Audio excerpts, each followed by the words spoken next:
नमस्ते दोस्तों, हमारे चैनल के चाहने वाले के लिए आज हम एक अलग टाइप का हम आपके लिए एक एनालिसिस लाए हैं। ग्राउंड ज़ीरो को बोलिए या एनालिसिस बोलिए हमारा। हम आज बालासोर रेलवे दुर्घटना के बारे में हम बात करेंगे। सबसे पहला तो हमारे चैनल की तरफ से उन 288 लोगों को और उनके परिवार को, हम सब उसमें शरीक हैं, क्योंकि हमारे संविधान के हिसाब से ये हमारे भाई बहन बुजुर्ग बच्चे सब हमारे मतलब हमारे भारतीय थे। तो आज मैं अपने चैनल के माध्यम से सरकार को ये पूछना चाहता हूँ कि ये जो दुर्घटना है, इज़ दिस और सैबोटेज जैसा आप बोल रहे हो, या is it a human error, या हमारे तरफ से is it an act of God, और इज़ इट अ मिक्स कंफ्यूजमेंट, यानी आप कंफ्यूज करा रहे हो लोगों को, उन लोगों को जो इसमें मरे हुए हैं, इन हादसे में मरे हुए हैं, ताकि उनके परिवार को एक मैसेज जाए कि ये सरकार कहीं आपको कंफ्यूज तो नहीं कर रही है। हम किसी सरकार के बारे में हम नहीं बोल रहे हैं, ना हमें पार्टी के बारे में कुछ बोल रहे हैं, कोई पॉलिटिकल पार्टी हो या कोई सिस्टम के अधिकारी हो, हमें खाली इतना ही बोलना है। तो what do you consider, is it an act of God और whether it is a confusing element in the present scenario of our country. 288 मरे, 288. This is the official government figure. I do not want to tamper with the figures. But हमारे साथ इसी मुद्दे पर हमारे एक foundation है, गंगा सागर फाउंडेशन, जो ह्यूमन इंटरेस्ट में काम करते भी हैं, पर्यावरण के लिए काम करते हैं। हम आज कल्पना जी से इसके बारे में बात करते हैं, उन्होंने इसके ऊपर क्या एनालिसिस किया हुआ है। क्योंकि आप दिन भर आपको ये चैनल पर, आपको हर चैनल पे आपको दिख रहा होगा कि इतने लोग मर गए, फलाना ढमका मर गए, और ये आज नहीं मरे, ये पिछले 50-60 सालों से एक्सीडेंट्स हो रहा है, लोग मर रहे हैं। लोगों को जो उनका जो मैसेज है, एक कंडोलेंस मैसेज है, वो पहुंच जाता है उनके पास, प्लस उनको जो रियायत या जो उनको जो दुर्घटना का कॉम्पेंसेशन है वो मिल जाता है। या मान लीजिए गवर्नमेंट जब ज़्यादा मेहरबानी कर रही है तो हो सकता है किसी को एक कॉम्पेंसेटरी जॉब मिल जाता है। पर अल्टीमेटली एक ही चीज़ है, क्या ये दुर्घटना आगे रुकेगी? क्या इसी तरीके से न्याय मिलेगा लोगों को? और उसके बाद मुझे सरकार को ये एक और प्रश्न पूछना है कि मान लीजिए जैसे ऑपोजिशन मांग रही है, डिमांड कर रही है कि फिगर्स ज़्यादा है डेथ का, तो क्या आपको ऐसा नहीं लग रहा है कि कहीं जो जनरल कोटा है, यानी आप जानते होंगे कि एक जनरल बोगी होती है, 2 बोगियाँ होती है, क्या उनका जनरल बोगी में जो जनरल टिकट्स का होता है, क्या उसमें प्रावधान है इंश्योरेंस का? क्योंकि अगर आप कोई रेलवे टिकट ले रहे हो, आपका कंफर्म रेलवे टिकट है, आप कॉम्पेंसेटरी इंश्योरेंस का भागीदार बन रहे हो, तो कहीं शायद मैं अगर गलत हूँ तो हो सकता है कि जनरल टिकट, यानी जो जनरल डब्बे में जो सवारी निकल रही है, क्योंकि गर्मी का माहौल है, हर फैमिली निकली हुई है अपने गांव के तरफ, वापस आ भी रहे हैं गांव से शहर के तरफ, एक्चुअली काम है उनका, और हर लोगों को न्याय जरूर मिलना चाहिए। अगर ये फिगर्स उस हिसाब से जा रहा है तो मुझे अपने जो एमपीज़ हैं, यानी हमारे जो पब्लिक रिप्रेजेंटेटिव है या हमारे जो नेता हैं, हम नेता गणमान्य जो हमारे सम्मानीय नेता जो है, उनसे हमारी रिक्वेस्ट है कि जो जनरल डब्बे में जो सवारी जो निकल रही है उनके ऊपर भी इसका विचार किया जाए। तो चलिए ज़्यादा देर नहीं करते हैं, जानते हैं हम कल्पना जी से उनका इसके ऊपर क्या रिसर्च है और गंगा सागर फाउंडेशन ने इसके ऊपर कितनी रिसर्च किया हुआ है। चलिए आपसे शेयर करते हैं, आइए कल्पना जी। थैंक यू एनर्जी जी, आपने मुझे बोलने का मौका दिया, उसके लिए बहुत बहुत धन्यवाद। सबसे पहले मैं कीर्ति गंगा सागर फाउंडेशन की तरफ से आप सबका स्वागत करती हूँ। आज हम बात करेंगे बालासोर हादसे के ऊपर। मरने वाले लोगों के प्रति हमारी संवेदनाएं हैं, जिसके लिए हम शोक व्यक्त करते हैं और इस मुद्दे पर बात करने की कोशिश करेंगे। पहली बात निकल कर आई है सीएजी के बारे में।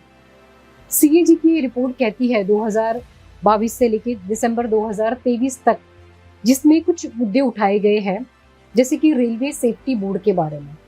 रेलवे सेफ्टी बोर्ड में 60% के आसपास पद जो खाली पड़े हैं, जिन्हें भरने की आवश्यकता है। अगर ये पद भर दिए जाते हैं तो ट्रैक की निगरानी हो सकती है। अगर ट्रैक की निगरानी होती है जिससे डिरेलमेंट नहीं होता है, अधिकतर जो एक्सीडेंट्स हो रहे हैं वो रेलवे के डिरेलमेंट के कारण हो रहे हैं। अगर इन सेफ्टी बोर्ड के ऊपर ध्यान दिया जाए तो ये डिरेलमेंट नहीं होते हैं और एक्सीडेंट्स की संख्या नगण्य हो जाती है, परंतु इस पर ध्यान नहीं दिया जा रहा है। दूसरी रिपोर्ट ये कहती है पार्लियामेंट्री में भी कि इसी पद से रिलेटेड जो है वो 3,12,000 पद खाली पड़े हुए हैं। अगर इनको भर्ती कर दी जाती है तो ये हो जाएगा कि निगरानी के लिए लोग उपलब्ध हो जाएंगे। जिन ट्रैक्स पे अब नहीं ध्यान दिया जा रहा है उन पे ध्यान दिया जाएगा और सेफ्टी अच्छे से हो सकती है। पार्लियामेंट्री की 223वीं रिपोर्ट ये कहती है कि सुरक्षा आयोग एक हुआ करता था जिसे बाद में बंद कर दिया गया। इनका काम ही था कि रेलवे की जो ट्रैक होती है उसकी सुरक्षा की जानकारी लेना और उसके ऊपर काम करना। अगर ये भंग कर दिया गया है तो सुरक्षा की गारंटी किसके भरोसे है? वो राम भरोसे चल रही है। अगर ट्रैक से तो उनकी निगरानी होना जरूरी है क्योंकि ज्यादातर एक्सीडेंट डिरेलमेंट के कारण हो रहे हैं। अगर ट्रैक की निगरानी ही नहीं हो रही है और जहाँ पर निगरानी 100% होनी चाहिए वहाँ पर 30% है और जहाँ पर 10% भी नहीं हुई है वहाँ पर बिल्कुल शून्य है, तब ये चीज कैसे होगी? इस हादसे के बाद बीजेपी सरकार ने ये केस सीबीआई को सौंप दिया है। अब हमें इसकी रिपोर्ट का इंतजार रहेगा। लेकिन मेरा कहना ये है कि 2010 में भी एक हादसा जो ममता सरकार में हुआ था उसके ऊपर जांच बिठाई गई थी, आयोग बिठाया गया था, उसकी आज तक रिपोर्ट नहीं आई है। तो क्या इस हादसे के बाद भी ऐसा ही होगा? बवाल मचेगा, लोग बात करेंगे, सरकार पर सवाल उठाएंगे और सीबीआई की जांच बैठाई जाएगी। उसके बाद सवाल के घेरे में सीबीआई सारे लोग कटघरे में आएंगे, लेकिन बाद में भी वही होगा, ढाकते तीन पात। क्या ये रिपोर्ट हमें मिलेगी? हमें पता चलेगा कि इसका क्या हुआ? या इसी तरह से ये भी ठंडे बस्ते में चली जाएगी और कोई दूसरा हादसा होगा और लोग इस बात को भूल जाएंगे? फिलहाल में ही बालासोर जैसा हादसा होते होते रह गया। ये हादसा साउथ जोन में के मैसूर शहर के पास होते होते रहा है, जहाँ पर एक ही ट्रैक पे 2 ट्रेन आने के कारण ये हादसा होने से बच गया क्योंकि वहाँ का लोकोमोटिव जो पायलट था वो अलर्ट मोड में था और उसने पहले ही इस स्थिति को भांप लिया और ये एक्सीडेंट होने से रुक गया, वरना एक हादसा बालासोर जैसा मैसूर में भी हो गया होता। मैं कीर्ति गंगा सागर फाउंडेशन की तरफ से ये सवाल सरकार से पूछना चाहूंगी कि एडमिन के पद की यहाँ पर बहाली की जाए और जो इन्होंने सेफ्टी कमीशन जो राइट्स है वो उन्हें फिर से बहाल किए जाए ताकि जो डिरेलमेंट की निगरानी है जिसके कारण ये समस्याएं आती है वो ना हो और सेफ्टी फीचर्स को अच्छे से हम समझ सके और एक्सीडेंट्स के चांसेस ना हो। उसके बाद आता है कि जो भी काम अधूरे छोड़े गए हैं उन्हें पहले उन प्रोजेक्ट्स को पूरा किया जाए क्योंकि आप नए प्रोजेक्ट्स लाते हैं लेकिन सेफ्टी और अधूरे कामों को बीच में छोड़ दिया जाता है, तो पहले उन अधूरे कामों को पूरा किया जाए। और सबसे आखिरी में आता है बहुत सारे पद जो नियरली 60% के ऊपर पद जो खाली पड़े हैं वो सरकार भर क्यों नहीं देती है? अगर इस तरह से वो रेलवे में सरकारी तंत्र में नौकरी युवा बेरोजगारों को अगर नौकरी देती है तो सेफ्टी की सेफ्टी हो जाती है, बेरोजगारों को रोजगार मिलता है, रेलवे भर्ती की प्रक्रिया में एक और आसान चीज हो जाती है। अब ये जनमानस की मांग भी है कि हम इस चीज पर काम करें, तो कम से कम युवाओं को रोजगार मिलेगा और सेफ्टी के क्षेत्र में रोजगार मिलने से हमारी भी सिक्योरिटी, आपकी हमारी सिक्योरिटी पुख्ता हो जाती है कि अब इस तरह की घटनाएं और इस तरह के दुखद हादसे जैसे बालासोर का हुआ है वो हमारे देश में न दोहराए जाए। बेरोजगारी एक बहुत बड़ी समस्या है। अगर रेलवे के अंदर इस तरह से युवाओं को रोजगार मिलता है और सेफ्टी की बात होती है तो इससे अच्छा और सरकार के लिए क्या हो सकता है? तो आपने जाना होगा कि मैडम ने इसके ऊपर काफ़ी कुछ रिसर्च किया है और जो बताया उन्होंने कुछ ना कुछ उसमें आपको फैक्ट्स एंड फाइंडिंग्स में उन्होंने रेफर भी किया है कि किस तरीके से ये फैक्ट्स और फाइंडिंग इस चीज़ के लिए रिफ्लेक्ट कर रहा है। जैसे आमतौर पर इन्होंने भी जो जिक्र किया कैग का, CAG का, अक्सर हम लोग भी देखते हैं चैनल पर जब डिबेट्स होते हैं, डिबेट शोज होता है कि CAG का फलाना रिपोर्ट, CAG का ढलाना report, fundamental rights of every citizen and every voter. मुझे भी गवर्नमेंट को पूछना है, क्या ये CAG जो रिपोर्ट्स निकाल रही है, हर साल इनको जो रिपोर्ट निकालता है, ऑडिट होता है जो हमारा, क्या ये ऑडिट गवर्नमेंट मानती है?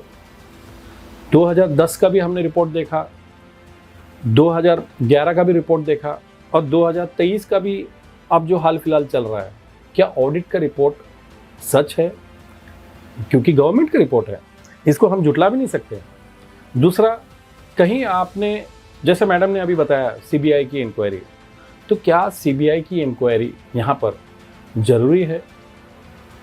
सीबीआई की रिपोर्ट तो 2010 की ट्रेन एक्सीडेंट में जब हमारी दीदी थी मंत्री, केंद्र मंत्री, आज तक उसका सीबीआई का रिपोर्ट नहीं आया है। तो क्या कंफ्यूज नहीं हो रहा है?